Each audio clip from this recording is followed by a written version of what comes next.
Sejam todos bem-vindos ao canal Escola Dominical Brasil. Vou mandar um forte abraço aí pro Elbert, que é bispo da Ala Kennedy. Um agradecimento a toda a Ala Kennedy aí que acompanha a mensagem diariamente aqui do Vem Segue. Tá bom? Hoje eu vou estar compartilhando com vocês Êxodo capítulo 2.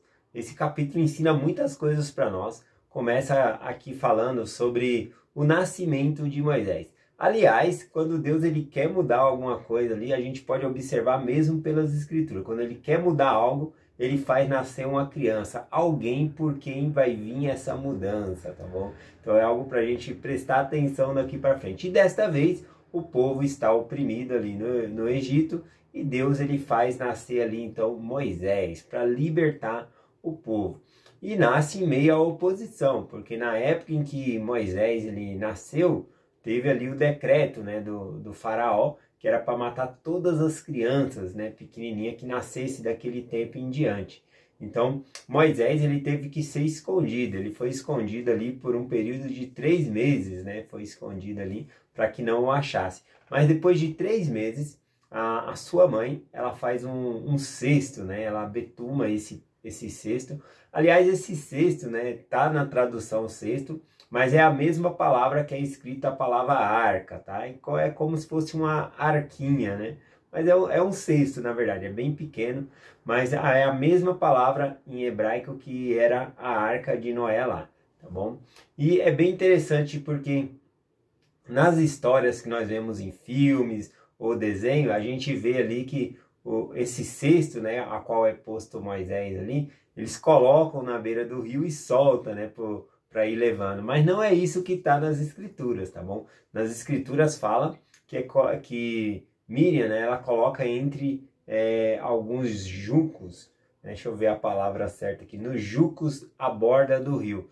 Juncos é uma planta que ela cresce em lugares alagados, tá bom? E existe mais de 100 tipos de juncos, mas a própria arquinha de Noé, né, esse cestinho aqui, ele foi feito com esse tipo de material, com junco, tá bom? Com essa planta, né? E então ela pegou e colocou perto ali do palácio, tá bom? Onde dava para se achar. Esse junco também ele cresce cerca de 1 metro, 1,5 metro ali, né? Os maiores. Então ela colocou entre esses para que realmente para a água não levar, era para ele ficar preso ali naquele local, para que a rainha pudesse achar ali, né, ou alguém que viesse. E aí o que acontece, né? A gente vai ler agora o versículo que é o encontro, tá bom? Quando a filha de Faraó encontra ali Moisés nessa arquinha, nesse cesto. É o versículo 6, diz assim, ó: E abrindo, viu o menino, e eis que o menino chorava, e moveu-se de compaixão dele, e disse, dos meninos do hebreu é este. Então assim que ela abriu, ela reconheceu que era dos meninos do hebreu, né? Que não era um filho ali dos egípcios, né? Mas veja só, ela moveu-se, né, de compaixão pela criança. A criança chorou, ela moveu ali de compaixão, ela amou a criança desde aquele momento ali, né? E o amor, ele não tem preconceito, né? Não tem distinção de pele, não tem nada disso. Então a gente consegue ver que mesmo o menino sendo hebreu, ela amou aquele menino, né? E logo a irmã, né, de Moisés, né, não se revelando que era irmã de Moisés, chegou ali perto e falou, né, que se ela queria que chamasse uma ama de leite para sustentar a criança. E aí a filha do faraó falou que queria. E aí quando ela vai trazer, ela traz a própria mãe, né, dela, que é a mãe de Moisés ali. E aí a filha de Faraó, ela combina um salário para que ela pudesse amamentar, cuidar ali, né? E aí quando o menino tivesse mais grande, seria entregue ali para a filha de Faraó, né? Então bem interessante essa história aqui, que a própria mãe cuidou do menino. Dessa vez ela pôde cuidar abertamente, porque como ela tinha a autorização da filha, né, do faraó, ninguém ia pegar o filho dela e matar. Então foi bem interessante essa história também. Vou compartilhar com vocês aqui também, né, o versículo 11, que aqui falando já quando Moisés ele está maior, ele está grande. E é interessante aqui esses versículos, eu gostaria que vocês prestassem atenção, porque os mesmos A mesma história eu vou ler lá no Novo Testamento. E o interessante é que no Novo Testamento tem mais detalhe do que no Velho Testamento, né? Então, vamos observar aqui, ó. Vou começar a partir do versículo 11. E aconteceu que naqueles dias, que sendo Moisés já grande, ou seja, ele já era grande, aqui não fala a idade, mas fala que ele era grande. Lá no Novo Testamento já vai ter mais detalhe, vai falar a idade que ele tinha aqui, né? Diz assim, e saiu a seus irmãos, e atentou para a sua carga, e viu que um homem egípcio fazia a um hebreu, um de seus irmãos. Interessante que Moisés, mesmo sendo criado no palácio, ele teve a infância dele, né, com a mãe dele, com os hebreus, e depois ele foi criado o restante dos seus dias no palácio. Mas ele atentava para a carga dos hebreus, ele não gostava de ver ninguém sofrer. Na verdade, nós vamos conseguir observar isso, que ele sempre defendia ali as pessoas que estavam em perigo, tá bom? Era uma característica dele, estava no caráter dele ser dessa maneira. Então, continuando aqui, né, quando ele viu ali que um egípcio estava oprimindo, né, um hebreu, conta aqui no versículo. E olhou para um lado e para o outro, e vendo que ninguém havia ali, matou o egípcio e escondeu-o na areia. Bom, essa parte aqui que ele matou esse egípcio, né, nós devemos entender que o egípcio estava matando, ele ia matar aquele hebreu. Então, ele usou ali de misericórdia, falando, ele é mais forte, então eu vou defender o hebreu, e ele defendeu ali também, tinha a parte da compaixão que ele sentia, porque era o povo dele. Ele mesmo no versículo acima aqui cita, né, que era meus irmãos.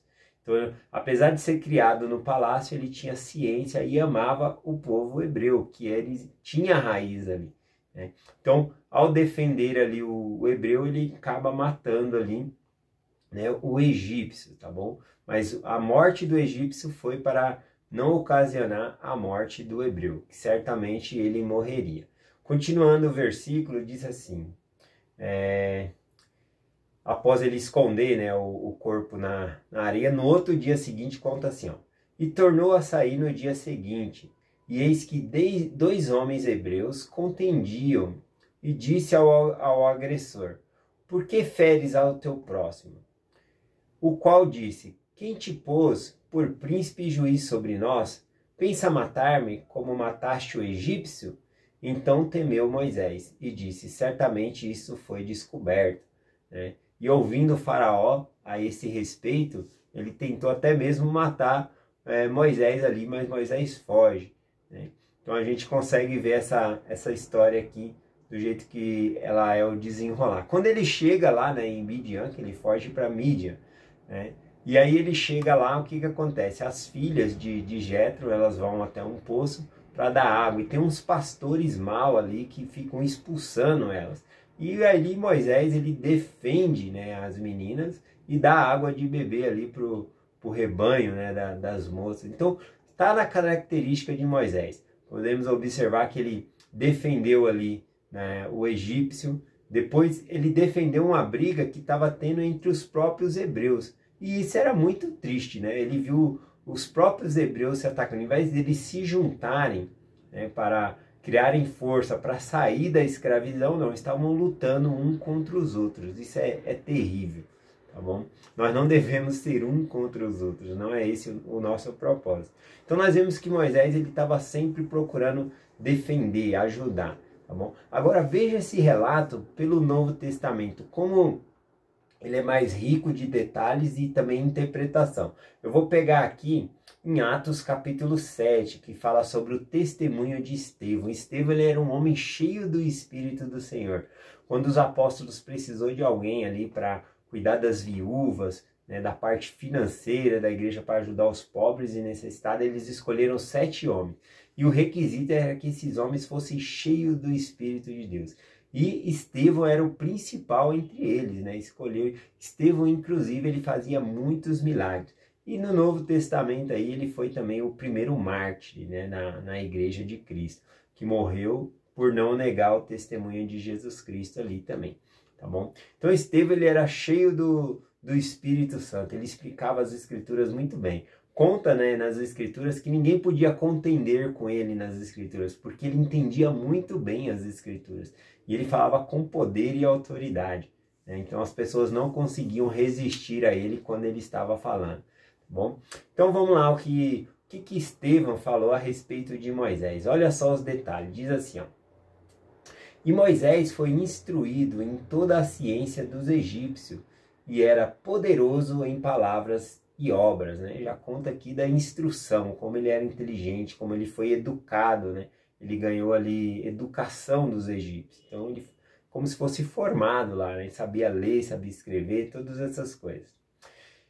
E quando completou a idade de 40 anos, veio-lhe ao coração ir visitar os seus irmãos, os filhos de Israel. Olha aqui os detalhes, né? Lá não falava a idade, aqui fala, olha, quando ele tinha 40 anos de idade, no seu coração ele sentiu de visitar os seus irmãos, os hebreus, né? Os filhos de Israel. Vendo um deles maltratando, feriu e vingou o ofendido, matando o egípcio. E ele supunha que seus irmãos entenderiam que Deus lhe havia de dar liberdade pela sua mão. Porém, eles não entendiam. Olha aqui o entendimento de Estevão, né? Ao Moisés ele matar o egípcio, que iria matar ali o hebreu, né? Ele contou, né, com a suposição que os hebreus eles entenderiam que Deus ajudaria Moisés a libertar o seu povo, né? Ele não queria ver aquela escravidão, né? Ele queria libertar o seu povo já nessa época, né? Mas aqui Estevão está falando que o povo não compreendeu isso, né? Olha por que não compreender. Estevão continua dizendo aqui, ó. No dia seguinte, enquanto alguns pelejavam, né, foi por ele visto e quis levá-los à paz, né? Então aqui ele viu, nem na história lá no Velho Testamento, ele viu que dois hebreus estavam brigando entre si, né? E aí ele quis levá-los à paz e foi falar com eles dizendo: homens, sois irmãos, por que vos maltratais uns aos outros? E o que maltratava o seu próximo, repeliu-o dizendo: quem te constituiu príncipe e juiz sobre nós? Pensa matar-me, como ontem mataste o egípcio? E ouvindo isso, fugiu Moisés, e esteve como estrangeiro na terra de Mídian, onde gerou 2 filhos, né? Então olha quantos detalhes aqui Estevão ele está contando. Essa parte aqui, né, eu sei que me chamou muita atenção, né, que quando ele fala que sois irmãos, né, nós somos irmãos, nós não podemos ficar falando mal um dos outros, ou no corredor ou fora do corredor, nós sempre temos que honrar uns aos outros. Então nós somos irmãos, temos que sempre nos respeitar aí. De certo que a gente não vai estar brigando na porrada, mas também não falar mal um dos outros, eu acho que implica bem aqui, foi o que eu estava sentindo nessa mensagem de compartilhar.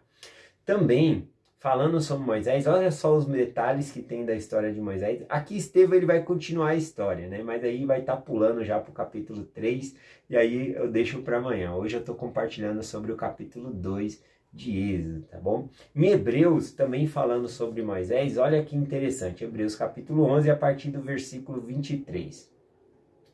Pela fé, Moisés já nascido foi escondido 3 meses por seus pais, porque viram que era formoso o menino, e não temeram o mandamento do rei, ou seja, eles não temeram o mandamento de Faraó de que os meninos tinham que morrer. Eles guardaram com vida, eles protegeram Moisés. Continuando, diz assim: pela fé, Moisés, sendo já grande, recusou ser chamado filho da filha de Faraó. Embora ele tivesse sido criado lá no palácio, ele teve a infância dele pequena ali junto com a mãe dele, e ele amava a mãe dele, ele não esqueceu da mãe dele, não esqueceu do povo dele, então ele não se identificava com aquele palácio, né?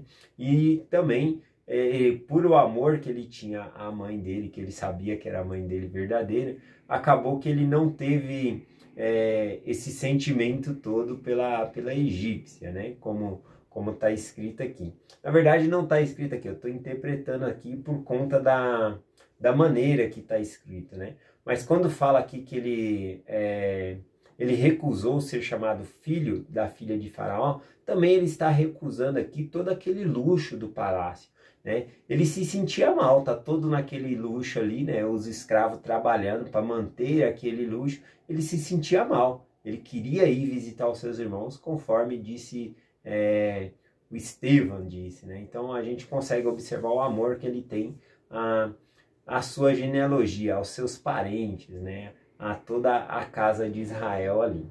Continuando, ele disse assim: escolhendo antes ser maltratado com o povo de Deus do que por um pouco de tempo ter prazer no pecado, tendo por maiores riquezas os vitupérios de Cristo do que os tesouros dos egípcios, porque tinha em vista a recompensa. Aqui é muito interessante, porque ao invés de levar uma vida de luxúria, de pecado, falou que ele preferia ser maltratado com seus irmãos, ele preferia estar entre os hebreus do que estar no conforto do palácio, né? Será que as coisas do mundo tentam nos seduzir assim, né? Riquezas, coisas assim, a gente vai se sentir melhor com a riqueza, se é uma riqueza desonesta ou coisa assim? Aqui nós vemos que Moisés, o caráter dele, ele queria estar, mesmo que fosse sofrendo, mas estar entre os hebreus, entre a sua família ali, né? Aqui fala que ele preferia, né, a aflição junto com Cristo, né, sofrer junto ali, do que realmente ter o ouro do palácio. Eu vou até ler de novo aqui a palavra, né? Ó, tendo por maior riqueza os vitupérios de Cristo do que os tesouros do Egito. Então ele preferia as aflições, mas dentro do evangelho, dentro do povo dele ali, né, do que realmente os maiores tesouros do Egito. Por quê? Aqui fala que ele acreditava na recompensa, né? Então ele acreditava no convênio, nas coisas que iriam receber na eternidade. É isso que significa aqui. E aí, para terminar, diz assim, ó: pela fé deixou o Egito, não temendo a ira do rei, porque esteve firme, como vendo o invisível. Então lá no texto que nós lemos no Velho Testamento, a gente vê que ele saiu, na palavra hebraica lá, diz que ele saiu fugido, né, do Egito, né? E aí dá a entender que ele saiu com medo de Faraó. Mas olha aqui, né, em Hebreus que fala que ele não temeu, não. Ele foi embora, mas não com medo de Faraó, né? O versículo que eu li aqui é Hebreus 11, versículo 27, né, que diz assim, ó: pela fé deixou o Egito, não temendo a ira do rei, porque esteve firme, como vendo o invisível, né? Então, podemos ver aqui completando, né, esse versículo, o entendimento da palavra no Novo Testamento, que trouxe muito mais detalhe do que o que está lá no Velho Testamento, tá bom? Do capítulo 3 também vai ter bastante esclarecimento aqui no Novo Testamento. Bom, para finalizar aqui o versículo, né, o que acontece? Ele estava com 40 anos, aí ele vai embora, né, vai para Mídia, e lá ele casa, e depois o Senhor chama ele como profeta para ir lá libertar o povo. E isso ele já vai ter 80 anos de idade, tá bom? Nessa época também morreu aquele faraó que estava procurando a morte de Moisés, né, e levantou-se outro faraó, né? Mas o que fez o povo ser libertado? Algo me chamou a atenção aqui no versículo, tá bom? Diz aqui em Êxodo capítulo 2, versículo 23. E aconteceu que depois de muitos dias, morrendo o rei do Egito, os filhos de Israel gemeram por causa da escravidão e clamaram, e o seu clamor subiu a Deus por causa da sua servidão. Então, eu pude observar aqui que eles clamaram, eles estavam sofrendo, então eles clamaram a Deus por causa da servidão que eles estavam tendo. E aí, para terminar, esse versículo me lembrou de outro, né, que fala aqui em Mosias 29, 20, que diz assim: mas eis que ele os libertou, porque se humilharam perante ele, e porque invocaram fervorosamente, livrou-os do cativeiro. Deste modo age o Senhor com o seu poder em todos os casos entre os filhos dos homens, estendendo o braço de misericórdia aos que nele confiam. Então, aqui Deus levantou um libertador porque eles clamaram, né? E aí eu quero chamar a atenção sobre isso. Reclamar não é clamar, né? Não adianta de nada você ficar reclamando sua vida para outras pessoas, ou só ficar reclamando realmente, né? Ah, isso acontece comigo, ficar reclamando. Isso aí só vai trazer baixa estima e pior, vai atrair mais coisas ruins para a sua vida. Você quer desabafar? Põe o seu joelho no chão e clama a Deus pelos seus problemas, pela solução dos seus problemas. Então é essa a mensagem que eu compartilho com vocês, em nome de Jesus Cristo. Amém. Até amanhã, família.